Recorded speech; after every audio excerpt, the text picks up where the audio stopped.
Lucas. Lucas na tayo, Lucas na. Hindi bukas, Lucas. Lucas, Kapitulo 1, versikulo 1 hanggang 4. So, Luke chapter 1, verse 1 to 4. Babasa tayo ESD, ang salita ng Diyos. Basahin na natin. 4 na verses lang. Tulungan tayo ni Lord. Okay. Kasi 80 verses to. Kung gagawin natin 10 to 20 verses, naku po, haba.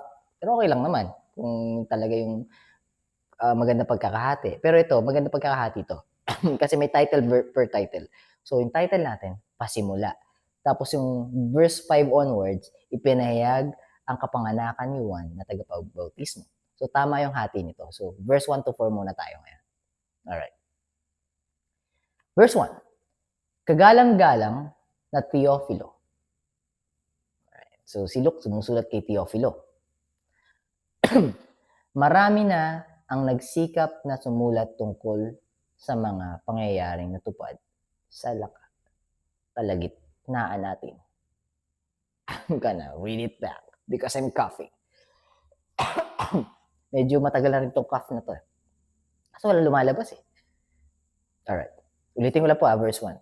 Kagalang-galang na Teofilo, marami na ang nagsikap na sumulat tungkol sa mga pangyayaring natupad sa kalagitnaan natin. 2. Ang kanilang sorry guys. Ang kanilang ang kanilang isinulat ay ayon sa itinuro sa amin ng mga taong nangangaral ng salita ng Diyos at mismong saksi ng mga pangyayari mula pa noong una. So eyewitnesses. Luke is talking about eyewitnesses. And the one who's sharing the gospel. Kasi wala na si Jesus nito. Alright, 3. Matapos kung suriing mabuti ang lahat ng ito mula sa umpisa, so inaral niya. Nga pala, si Luke, doctor, physician. So, maalam si Luke. And si Luke, 40 authors kasi ang sumulat ng Biblia, more or less.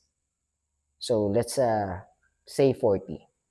So, 39, sigurado, Hebrew, tsaka Israelites. Kasi si Moses, Israelites din. Ngayon, yung nag-iisa, si Luke, arguably, Gentile. Meaning, hindi galing sa lahi ng Israelita. Sa labas siya ng Israelita. So, si Apostle Paul nag-preach sa Gentiles. Ngayon si Luke naman, arguably, possible Gentile. So, there's a higher chance na Gentile. So, I'm gonna dig deeper. Tingnan ko kung meron ng, may mga nakita ng evidence na Gentile si Luke or possible, Israelites din siya. So, anong verse na tayo? Verse 3.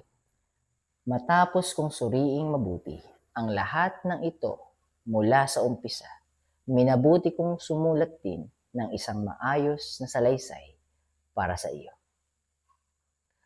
4. Upang lubusang mong matiyak na totoo ang mga itinuturo sa iyo. So, to remove any confusion and just to make sure that you're getting it correctly. Now, we're still early. I'm gonna read it in KJV. Probably just this time. Just this one time. So, let me just read it in KJV.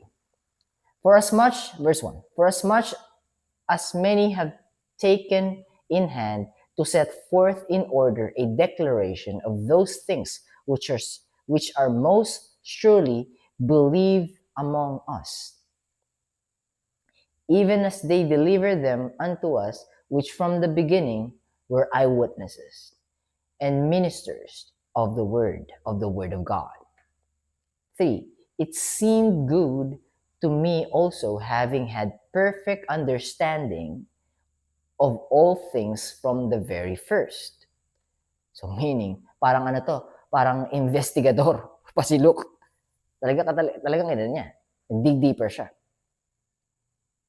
All things from the very first, to write unto thee in order, most excellent Theophilus. 4. that thou mightest know the certainty of those things, wherein thus how been instructed, wherein you are, have been extracted, has been instructed. All right. Yeah, I think that's it. I'm not gonna stretch this one.